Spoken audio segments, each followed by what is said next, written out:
Добре дојдовте во темата на неделата на Слободна Европа. Во следниве минути преку нашиот видеоизбор ви го презентираме и светот на Македонија. Илегалната имиграција од Африка и од Азија станува еден од клучните европски проблеми. Бројните несреќи на море и копно во кои гинат стотици имигранти кои бегаат од војни, глад и сиромаштија, ги натераа европските и светските политичари многу посериозно да се зафатат со овој проблем.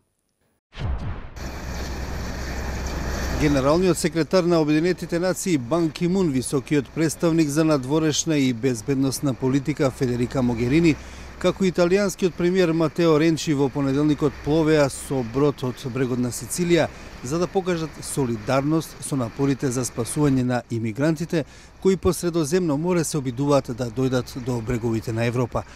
Целта, како што велате, да се покаже поддршка по големите несреќи и стотиците жртви и да се вложат заеднички напори за решавање на прашањето на илегалната имиграција.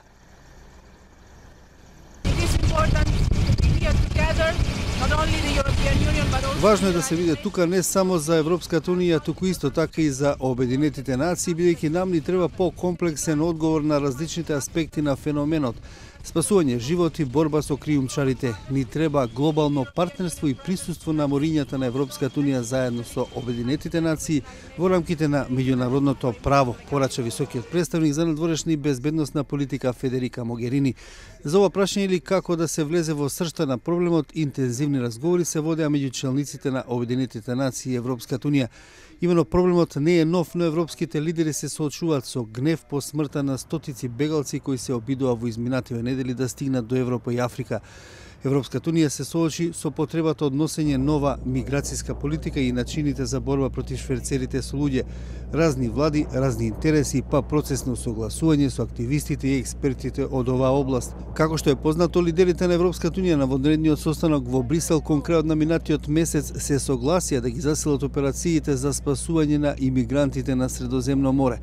Најавени се и поостри мерки со цел спречување на илегалниот трансфер на имигрантите и тие главно се насочени против организаторите на овој шверц со луѓе.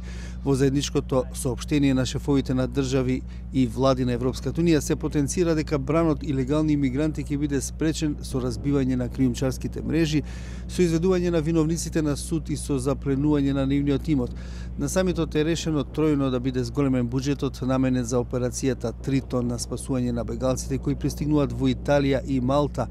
До сега тој изнесуваше 3 милиони евра месечно. Исто така е засилена и операцијата Посейдон во морето околу Грција. Европските лидери се согласија да зголемат помошта за Тунис, Египет, Судан, Мали и Нигер за подобро надгледување на границите, бреговите и пристаништата.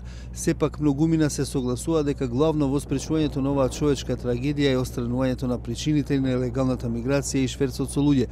Повеќето од бродовите кои се организирани од шверцери на луѓе доаѓаат од Либија, Египет, Тунис и од Сирија.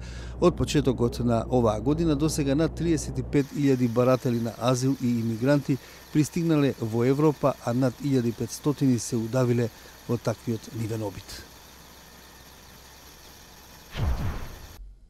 Тоа беше прилогот од студиото во Прага. Нашиот неделен видеоизбор го продолжуваме со информација и реакција на истата тема од Скопје.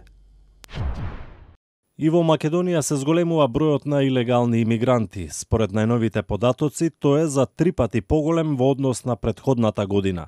Се поголем проблем стануваат инцидентите во кои гинат имигрантите, а се потешко е и нивното згрижување во Македонија. Прилог на Зорана Гаджовска. Од почетокот на годинава до сега 550 луѓе кои бегаат од војните подрачја побарале азил во Македонија, покажуваат податоците на Македонското здружение на млади правници. Според нивната статистика, во 2008 биле регистрирани 50 луѓе кои барале азил, додека лани бројката достигнала 1283.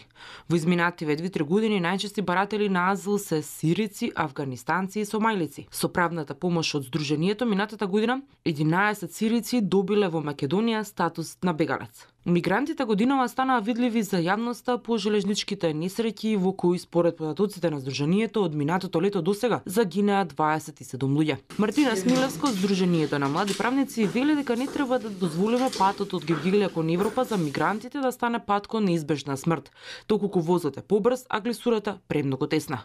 Ова е од поголеми размери и ние можеби не е точна компарацијата, меѓутоа ние гледаме во однос на обемот, нешто слично на несреќата која што се случи на островот близу островот Лампедуза во Италија.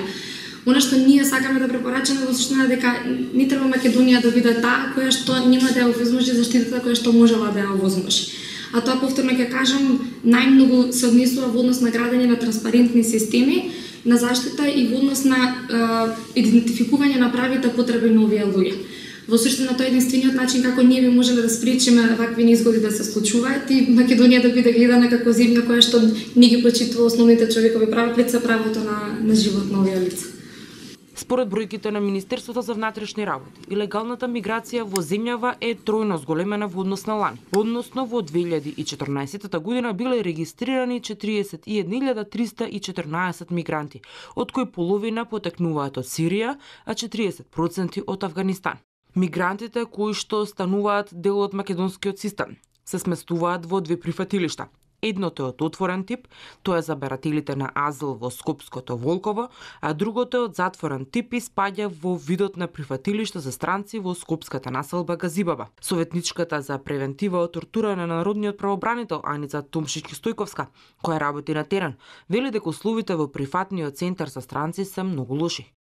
Услови во кои што реално нема место за сите, капацитетот кој што е преполнет, услови каде што самите предуслови кои што ги има тој објект не дозволува можност сите тие лица кои што се сметраат затворени да излезат надвор на прошетка, иако правилникот тоа го уредува како можност. Таа додава дека годинава е енормно зголемет бројот на луѓе сместени во прифатниот центар. Првата посета која што имавме 2011 година, при нашата посета затекнавме само едно лице. Понатаму веќе 2012-2013 бројката варираше од 50 до 70 лица и тука некако капацитетите можам да кажам дека беа во нормала. Минатата година, 2014 година, имавме состојба каде што затекнавме во еден момент на лице место 260 лица во центарот за странци, зборувам, значи не во центарот за азиланти. Земјава е дел од така наречената Балканска рута која стартува од турско-грчката граница, од каде што на мигрантите им се отвараат три опции за движење. Првата е по воздушен пат со влез во Шенген зоната, потоа по воден пат со фериброд до Италија, а третата е по копнен пат низ земјите од Западен Балкан до Европската унија. И тоа беше се во овој видеоизбор, во кој ви го презентираме светот на Македонија. Следете не повторно на slobodnaevropa.mk и во наредната недела.